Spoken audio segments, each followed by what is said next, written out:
Hi, my name is Michaela, and today is the first of 8 videos that I will share with you for Sexual Assault Awareness Month. This week's theme is the power of truth. The first step in the healing process is sharing your story and speaking your truth, but I understand how scary that is. I understand how hard that is. And today I'm going to share my story with you in hopes that it'll help you share your story in whatever way works best for you. I met the man who would become my abuser in the winter of 2007. During this time, I started taking horseback riding lessons from him on the weekends because he lived in a town about 2 hours from me in the same place that my dad lived. So I would take lessons from him on the weekends, and when the summer came, I started taking lessons from him daily. Before the first assault occurred, I was going through a process called grooming or conditioning. It was during this time that he established a trust with me, he built a bond with me. So when he did act upon his urges, I wouldn't tell because I trusted him and he made it this way. So the first time was in the June of 2008.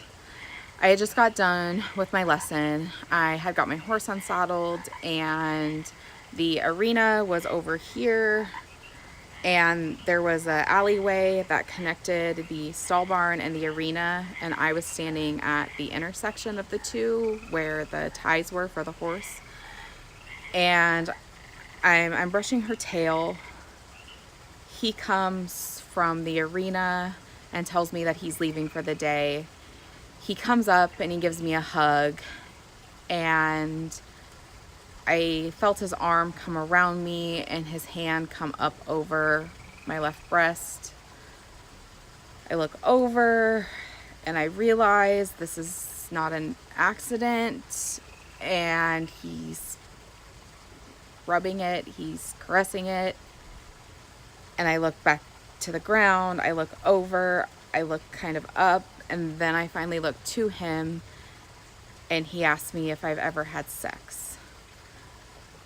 I stare at him for a moment, he turns around, he walks away, and I'm left there staring at a rusty grain can that's leaning up against a post. I finish brushing my horse's tail, I put her away. It takes me about 2 hours to do chores this day. It typically took me about 45 minutes. I call my dad, I go home, I lay in bed the rest of the day. I decide not to say anything because I trusted him. He built this trust with me, and it must have been an accident, right? So I don't say anything, and nothing happens for a week or so. I don't remember. My detective later told me that this is another tactic he used. This was ensuring that he had built that trust with me so that I wouldn't say anything.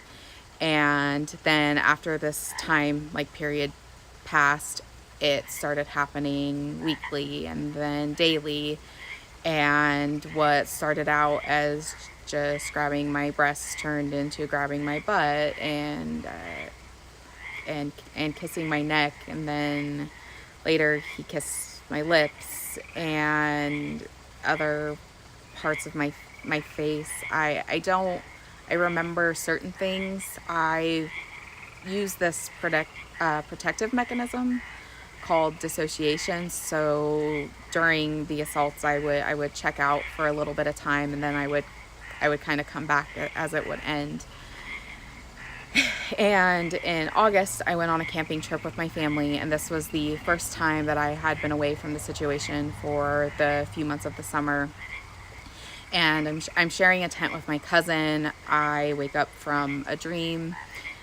Nightmare is probably more fair, and I'm sweating, I'm breathing hard, I don't really know what's going on, and my cousin wakes up and asks me what's wrong with me.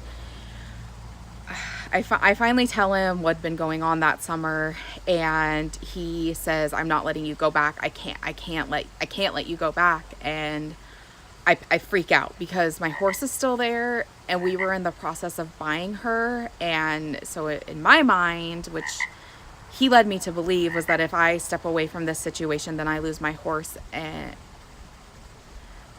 I couldn't lose her.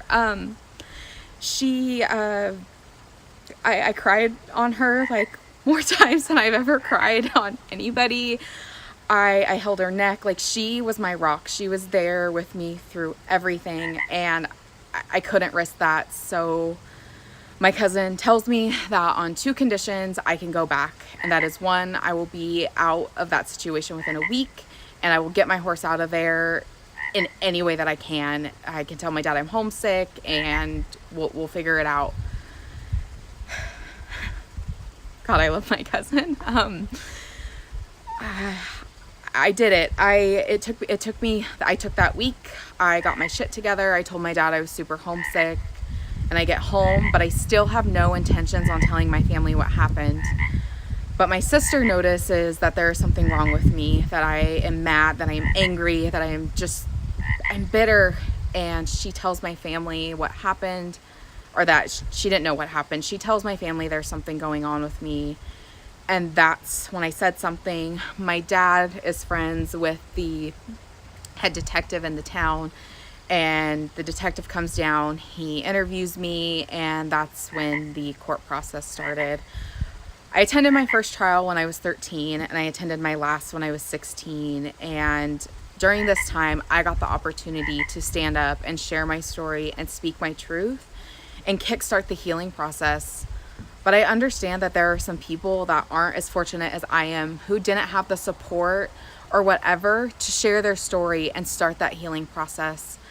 So I ask you today, if you're ready to share your story and speak your truth and wish to, please reach out to me in a message, in a comment, in my email. I will attach that to the end of this video. And I want to help you share your story. I want to help you speak your truth, whether that be in a video, in a letter, in photographs. But I want you to give you the opportunity to heal, to speak your truth, because it is your God-given right to do this, to heal and to live your best life through the power of your story and the power of your truth. Thank you for listening.